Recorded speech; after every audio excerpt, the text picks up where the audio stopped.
এই জন্য তিনি যথার্থ বলছেন, আমি খুব ফলো করেছি ভাইরা আমার। আমি আপনাদের সামনে যতটুকু কথা বলবো এই কথাগুলো আদবের সাথে শোনার চেষ্টা করবেন।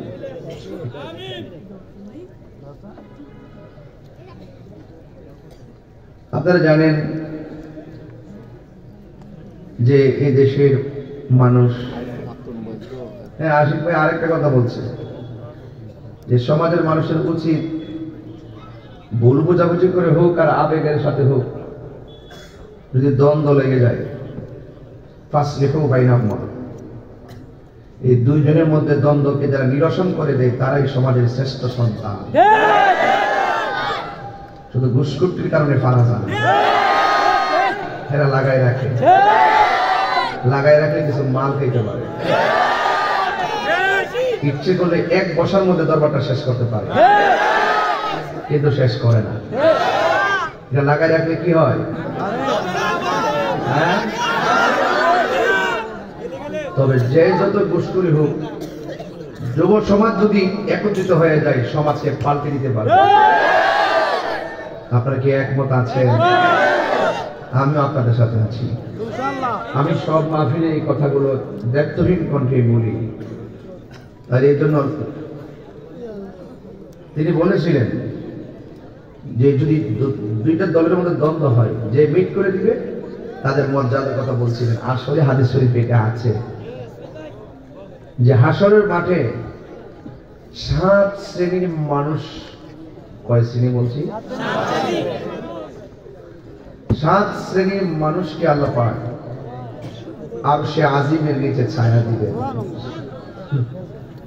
এর মধ্যে 1 নম্বর যাকে রাখা হয়েছে, 1 নম্বর হলো আদেল।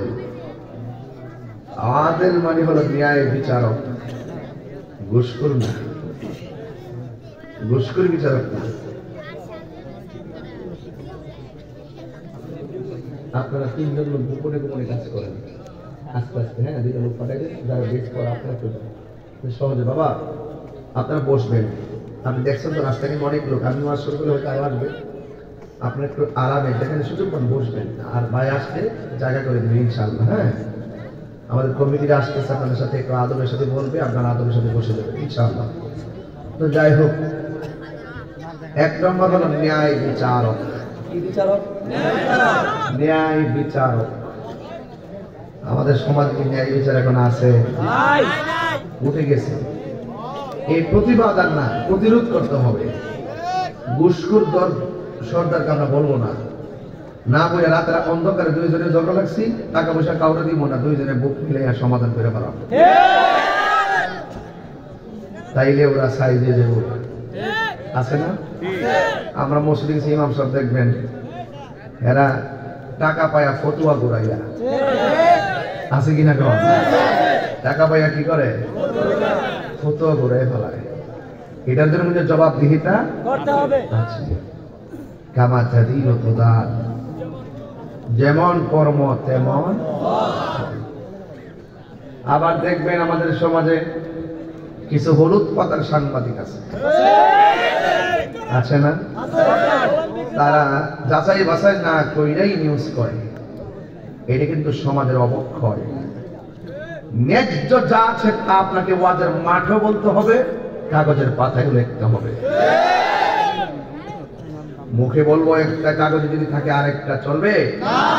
কিছুদিন আগে বলছে আমি নাকি পলায়ে গেছি, সারা দেশ গরম হয়ে গেছে। ওরা কি একবার দরকার ছিল না আমার জিজ্ঞেস করার যে তাই সব কোথায় আছে? এই জন্য বলছি, দেখেন বিভিন্ন ভাবে আমাদের সমাজকে ধ্বংস করার জন্য কিছু কুচক্রী মহল কাজ করে, এদের কি পাত্তা দেওয়া যাবে না, প্রতিরোধ করতে হবে। কি করতে হবে?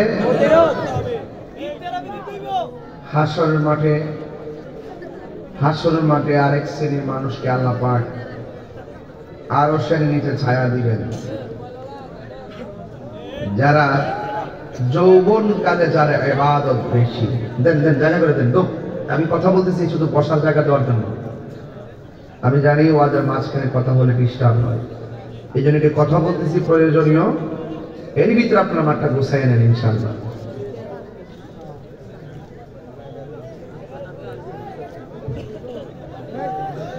হাসরের মাঠে 7 শ্রেণীর মানুষকে আল্লাহ পাক আরশের নিচে ছায়া দিবেন।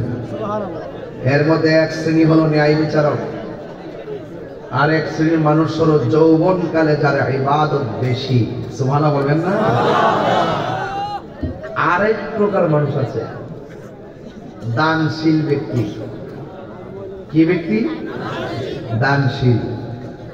দানশীল ব্যক্তি আস-সাখিয়ু হাবিবুল্লাহ। দানশীল ব্যক্তি হলো আল্লাহর বন্ধু। আমরা আল্লাহর বন্ধু হতে চাই কি চাই না? আরো জোরে চাই কি চাই না? আল্লাহর বন্ধু হতে গেলে কিছু কাজ করা লাগবে। দান করবেন এক হাত, আর এক হাত যেন, আবার কিছু কিছু দান দেখায় করবেন, মানুষ যেন উৎসাহ পায়। কথা বলেন ঠিক কিনা? একটা মেয়েকে দান করলেন, বিয়ের একটা কাপড় দিলেন, তাকে এটা প্রকাশ করবেন না, গোপন রাখবেন, কারণ সে লজ্জা পাবে। কথা বলেন ঠিক কিনা? একটা গরিবকে দান করেছেন, এটা বলবেন না কাউকে। একটা লুঙ্গি কাউকে দান করেছেন, এটা বলবেন না, বললে সে কষ্ট পাবে। আবার মসজিদের জন্য, মাদ্রাসার জন্য এগুলো বলবেন, অসুবিধা নেই, কারণ আপনাকে দেখে দেখে আরেকজন দিবে এবং মাদ্রাসাতে কাজ চলছে, এর এলান হবে। কথা বলেন ঠিক কিনা? এই জন্য 3 প্রকার, 3 শ্রেণীর মানুষ, 3 ধরনের লোক হলো যারা আল্লাহর রাস্তায় দান করে। দানশীল ব্যক্তিকে আল্লাহ পাক আরশের নিচে ছায়া দিবেন। আরেক প্রকার মানুষ হলো, এটা মুরব্বীদের মধ্যে স্বভাবটা পাওয়া যায়। বলবো? দেখবেন শীতের দিনে এত কনকনে শীত, আজানটা হলেই ঘুম থেকে উঠে ঘাটলার মধ্যে যাইয়া উজু কইরা শালটা গায়ের মধ্যে দিয়া ভালো করে লুঙ্গিটা সমান করে উপরে নেই, উপরে কইরই আস্তে আস্তে হাতটা নোয়া নোয়া বাইরে গেছে। ঘরে জিজ্ঞেস করে কি ব্যাপার, কেবল আজান হলো, আরো 20 মিনিট পরে জামাত হবে, এত আগে যান কেন? ঘরে বসে থাকলে লাভ আছে? আল্লাহর ঘর মসজিদে গিয়ে বসে থাকি। রাসূল বলেন, নামাজের জন্য যার আগ্রহ বেশি, বাজার তার ভালো লাগে না, ঘর তার ভালো লাগে না, মসজিদ তার ভালো লাগে। এই শ্রেণীর মানুষের জন্য আল্লাহ পাক আরশে আজিমের ছায়া দান করবে।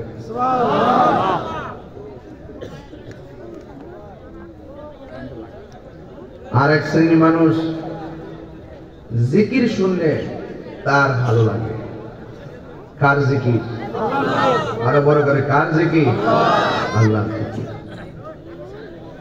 আরেক প্রকার মানুষ যারা আল্লাহর জন্য কাউকে ভালোবাসে, নবীর জন্য কাউকে ভালোবাসে, এই ভালোবাসাবাসীর মানুষগুলো পাশাপাশি থাকতেছে।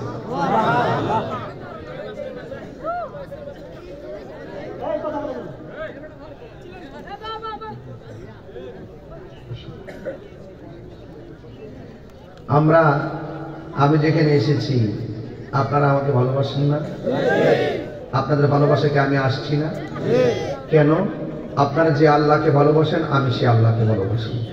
তো এই দুইটা ভালোবাসা যখন পাশাপাশি যুক্ত হয়ে গেছে, এই ভালোবাসাবাসীর মানুষগুলোকে আল্লাহ পাক হাসর মাঠে আরশে আজিমের নিচে পাশাপাশি রাখবেন। তাহলে আমরা কাউকে ভালোবাসবো আল্লাহর জন্য, কাউকে ঘৃণাও করবো আল্লাহর জন্য। কোন নাস্তিক যদি আল্লাহর বিরুদ্ধে কথা বলে, আমরা কি তার সঙ্গে বন্ধুত্ব করব? কেউ যদি আমার নবীর বিরুদ্ধে কথা বলে, আমরা কি তার সঙ্গে আপোষ করব? তাহলে ঘৃণাও হবে নবীর জন্য, ভালোবাসাও হবে নবীর জন্য। আল্লাহ রাসূল বলছেন, এই শ্রেণীর মানুষগুলো হাসরের মাঠে আরশে আজিমের নিচে ছায়া পাবেন। আরেক প্রকার মানুষ হলো যার সামনে গুনাহ করার সুযোগ আছে। ধরেন একটা মদের বোতল। কিসের বোতল? আরে মধুর না, মদের। মদের বোতল। কিসের বোতল? মদের বোতলটা কিনে এনে ঘরের দরজা জানালা লাগাইয়া দিয়া ঘরের ভিতরে বসছে, বৈশাখ মুখটা খুলছে, খুলে আস্তে করে ডাইনে দেখছে কেউ নাই, বামে দেখতেছে কেউ নাই, সামনে কেউ নাই, পিছনেও আমার কেউ দেখে না, মাইরা দেই। আস্তে করে মুখে দেওয়ার সময় হঠাৎ করে মনে হয়ে গেল, আমার আল্লাহ তো দেখতেছে। তিনবার বলেন আল্লাহু আকবার। কে দেখতেছে? হাত থেকে বোতলটা ঠাক করে ফেলে দিয়েছে। আমার আল্লাহকে ফাঁকি দেওয়া সম্ভব না। রাসূল বলেন আল্লাহর ভয়ে যারা গুনার কাজ ছেড়ে দেয় তাদের জন্য আরশে আজিমের ছায়া রেডি। বুঝেন তো ওয়াজ? আমি আধা ঘন্টার ওয়াজ করলাম এই কয়েক মিনিটে। এই ওয়াজটা আমি সুর দিয়ে বললে 1 ঘন্টার উপরে লাগলো, কিন্তু আমি যেহেতু সময়গুলো কাজে লাগাবো, টাইমটা ভালো, এই জন্য একটু বেশি বলার চেষ্টা করব, তবে আপনাদেরকে কষ্ট দিয়ে নয়। ভাইরা আমার, তাইলে 7 প্রকারের মানুষের জন্য আরশের ছায়া আছে। ওই ছায়া পেতে গেলে এই গুণাগুণগুলো দরকার আছে না নাই? আরো বড় করে আছে না নাই? এই পৃথিবী থেকে আমাদের সকলকে চলে যেতে হবে। বলুন, যেই জায়গায় চিরদিন মা বাবা পড়ে আছে আপনার, সেই জায়গাটার নাম কি? আরো বড় করে বলেন, সেই জায়গার নাম কি? পৃথিবী থেকে স্থায়ী হয় না